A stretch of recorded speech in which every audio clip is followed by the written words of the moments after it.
백 교수님, 지금 이재명 이 민주당 대표는 어떻게 보면은 본인의 사법의식의 재판의식에와 윤석열 대통령의 탄핵의 시계 간에 어느 시계가 더 빨리 가느냐 이 문제 아니겠습니까? 그렇기 때문에 이재명 입장에서는 자기 재판의 시계를 어떻게든 빨리 늦춰야 한다. 네. 늦춰야지요. 네. 그리고 탄핵의 시계는 당겨야 한단 말이에요. 그렇죠. 그래서 앞에도 잠깐 언급한 대로 이 탄핵은 빨리 2달 내에 끝내버려라. 그러나 이번 633 원칙을 지킨다 하더라도 335면은 6개월이 걸리지 않습니까? 6개월이 내년 적어도 5월 달은 넘어가야 됩니다. 예. 그러니까 이 헌재에서 그 이전에 판결을 내리면은 대법원 결정까지는 안 나기 때문에 이재명은 지금 벌써 무죄 추정은 원칙 아시죠? 하고 나오는 거 아닙니까? 네. 대법원 확정이 안 나면은 무죄다 이겁니다.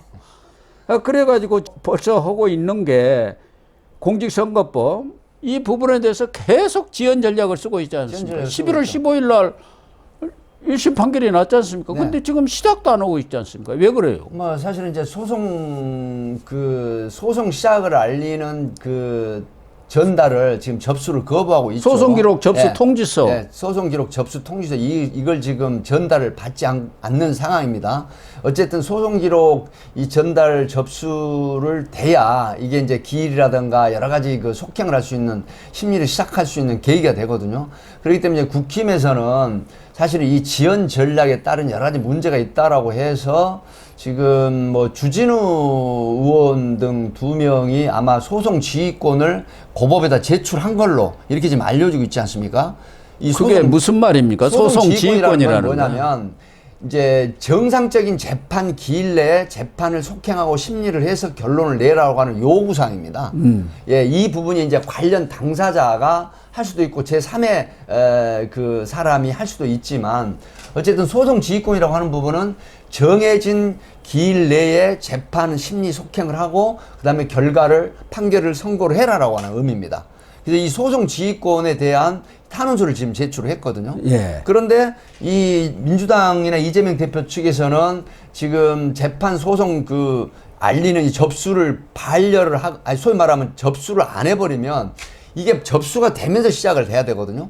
그럼 재판이 안 하게 되면 계속 미뤄지고 특히 여러 가지 이제 부분이 있죠. 뭐 예를 들어서 이 재판부 기피 신청이라든가 예. 이런 부분들, 그 다음에 뭐 증인의 지연 출석이라든가 이런 것들이 모두 재판 기일을 굉장히 오래 하게 하는 그런 부분들이기 때문에 이 소송 지휘권 속에 이런 문제점이 다 들어가 있어요. 그래서 이런 부분들을 소위 말하면 심리를 속행해서 결론을 기일내 내라. 이런 요구하는 게 소송 지휘권입니다. 그러니까 지금 이재명 대표는 공직선거법 이 항소심 결정이 됐지 않습니까? 서울고법 형사 그렇죠. 6부로. 네. 소송기록 접수 통지서도 수령을 거부하고 있고 변호사 선임도 안 하고 있어요. 그런데 일반인들의 입장에서 보면은 거부하더라도 지금 이재명이가 어디 있는지 뻔히 알고 최고위에 쫓아가서 네. 갖다 주면 될 거 아니냐. 네.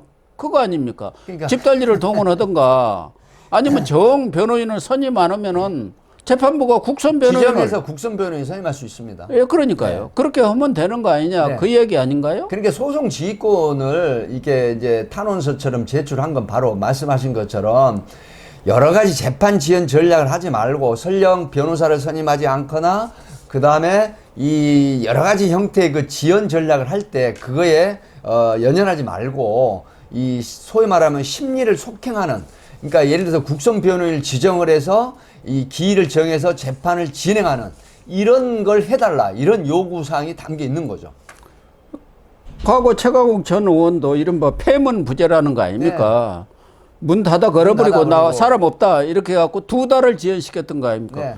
이재명도 만약 2달만 지연시켜버리면요 어차피 항소심 자체 1심 자체가 대선 전에 이 탄핵 심판 결정 전에 나올지 여부도 불투명해져. 그 전략을 지금 쓰고 있는 거 아닙니까? 그 전략이 많이 보이는 지금 전략을 쓰고 있는 거예요. 재판 지연 전략을. 그러니까 탄핵은 당기고 자기 재판은 늦추고 본인의 재판은 늦추는 그런 전략이죠. 그렇기 때문에 이런 게 통하게 되면은 결국은 항소심의 판결 선고 전에 탄핵 지금 종결이 되지 않습니까? 예. 이렇게 될 때 만약에 인용이 된다고 하면 사실 여러 가지 얘기가 있지 않습니까? 뭐 벚꽃 대선, 예. 그다음에 뭐 장미 대선, 예, 장미 대선, 폭염 대선. 이렇게 나오는데 사실은 적어도 이 벚꽃 대선을 한번 해보겠다라는 이런 의지가 있는 거죠. 그건 물론 이제 탄핵에서 인용이 될 경우를 상정하는 거. 경우를 이제 얘기하는 거예요. 그래서 이런 부분에 대해서는 좀 조의대 사법부가 단호하게 좀 나갈 필요가 있는 것 아닌가 그런 생각은 들어요.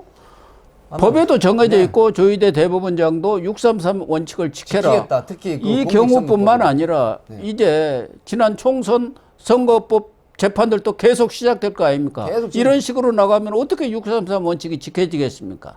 633 원칙이 지켜지지 않는데 이게 계속 지연 전략이 통하면 특히 공직선거법에는 당연히 그 직을 상실해야 될 사람이 임기를 마치고 하는 경우죠. 사실은 그 이한부 사건의 그 비례대표, 윤명이나 윤명이도 결국은 재판의 지연 전략이 통했다 이렇게 저는 보거든요. 그래서 임기 다 결국은 마치고 대법원까지 나갔잖아요. 가서 선고가 됐는 임기 마친 이후에 이제 처벌이 됐다. 이런 문제점이 사실은 지금 이재명 대표 쪽에도 이 관철이 된다라고 하면 여러 가지 형태의 문제가 되고 특히 공직선거법에 관련돼서 633 원칙이라고 하는 부분은 조희대 대법원장이 정말로 이런 재판 기일을 지켜지는 이런 관례를 만들어야 된다 이렇게 생각을 하는 거죠. 이재명이 대통령이 되겠다는 사람이 누가 보더라도 합리적으로 좀 판단을 해서 탄핵만 빨리 하라고 다그칠 게 아니라 자기 재판도 당당하게 하세요. 나는 무죄입니다. 무죄라는 거 아닙니까? 주장하고 있지 지금도 않습니까? 네. 왜 자기 재판은 당기지 않느냐고 기자들이 물으니까 그건 정치적으로 기소한 겁니다. 정적 죽이려고 한 거지. 그러니까 전혀 다르다 성격이 지금 이렇게 주장하고 있더라고요. 그 말이 됩니까? 지금 다 나왔는데 1심에서 징역 1년에 집행유예 2년 그러면 그 판사들은 뭘 보고 지금 판결을 했다는 거예요? 헛것 보고 판결을 했다는 얘기입니까? 말이 안 되는 소리 아니에요. 그렇죠. 누가 보더라도 그게 두 가지 아닙니까? 김문기 몰랐다는 거, 국토부 협박이 있었다는 거, 협박이 없었다는 게 공문이 다 나왔지 않습니까? 그 관련한 그 성남시의 공무원들 증언도 있었고 또 여러 가지 형태의 그 유죄로 그 삼을 만한 그런 것들이 나타나서 1심에서 징역 1년에 집행유예 2년을 선고한 거 아니겠습니까?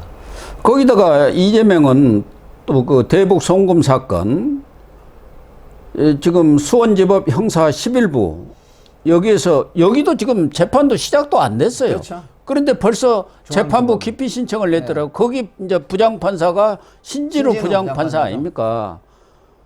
이화영 전 부지사한테 9년 6개월 중형을 선고한 선고를 그 했죠. 판사죠. 여기도 이미 항소심까지 내려졌기 때문에 이재명 입장에서는 이 신진우 부장판사가 이미 이야기했잖아요. 항소심에서 다룬 문제는 자기 1심에서는 더 다루지 않겠다 하니까 사실상 유죄나 다름없는 그런 상황 아닙니까? 그렇죠. 그러니까 이 신진우 부장판사가 이재명한테는 저승사자 아니에요. 그래가지고 지난 7월에는 그 재판을 서울로 좀 이송해달라고. 네, 중앙지법으로 이송해달라고. 9월에는 그게 대법에서 기각되니까 재판부를 교체해달라고 했는데 그것도 거부되니까 이번에는 아예 재판부 기피 신청. 기피 신청하면은 시간이 꽤 오래 걸리지 않습니까? 재판부 기피 신청을 하게 되면 적어도 그 부분에 대한 이 기각을 하게 되잖아요. 대법까지 그러면 이제 가야죠. 재항고라는 게 있습니다.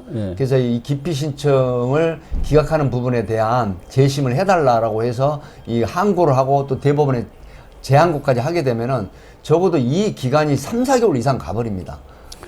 이화영 때도 당기고 당겼는데도 77일 걸렸습니다. 예, 77일 걸렸죠. 그러니까 1심 결국은 판결이 날 때까지.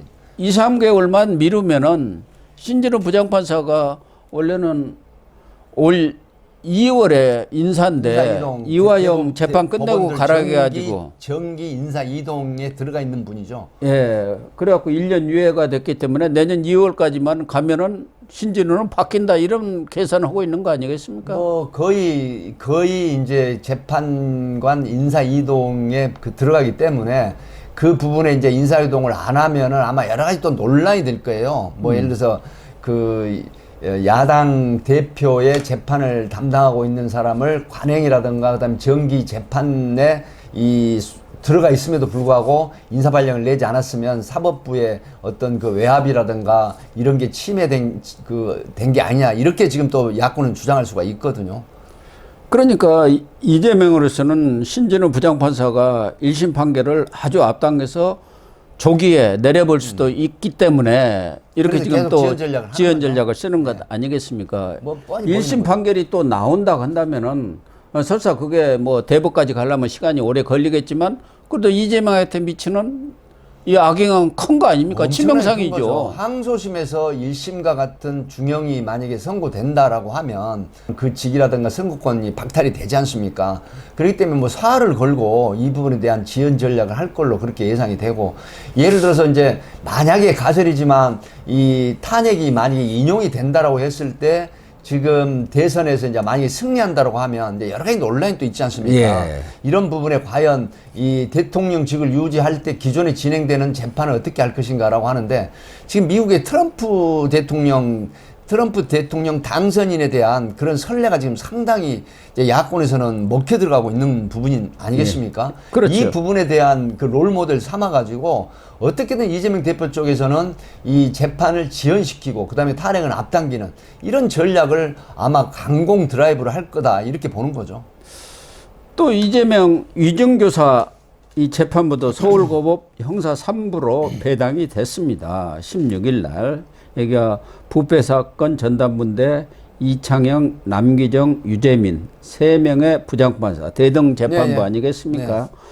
이 부분도 사실은 관심사지요. 1심에서는 김동연 부장판사가 무죄를 선고를 했습니다마는 대부분의 법조인들도 납득을 할 수가 없다. 어떻게 무죄가 나오느냐. 그런 상황 아닙니까? 그러니까 2심 이 위정교사 재판부도 신속하게 재판을 진행해가지고 만약에 여기서 유죄 판결이 또 내려지면은 뭐 대법까지는 시간이 많이 걸린다고 하더라도 대선에 들어가면 그런 것들이 굉장히 공격거리가 되는 거죠. 그렇죠. 저렇게 몇 개의 징역을 받은 사람이 대통령이 돼야 되겠느냐. 대선 후보로 나와서 지금 과연 대통령이 돼야 되겠느냐 하는 그런 비판 여론은 또 있을 수밖에 없거든요. 홍준표 대구시장은 벌써 범죄꾼이 대통령 되면 되느냐 벌써 견제하고 나섰잖아요. 저는 이재명을 손잡고 작작좀 잘하더니 벌써 이제 윤석열 대통령 탄핵에 들어가니까 태도를 돌변해가지고 공격에 나섰더라고. 홍준표 벌써. 시장은 뭐 참 진짜 그 어떤 때로는 목불인견이라는 표현이 어떨지 모르겠습니다만은 뭐 대통령이 탄핵이 된다라고 해서 이 보수 우파나 국힘이 탄핵당한 건 아니다. 그래서 두 용병은 사라져줬으면 좋겠다. 이재명 대표를 포함해서 또 이런 얘기까지 했지 않습니까? 네. 그 저희는 뭐겠습니까? 그래도 이 보수 우파의 좌장은 내가 있지 않느냐 이런 얘기 아니겠습니까? 두 용병이 사라지면 보수 우파에서는 홍준표 대구시장을 누가 그렇게 적극적으로 지지한다는 말이 있습니까? 어쨌든 다 아전 인수니까요.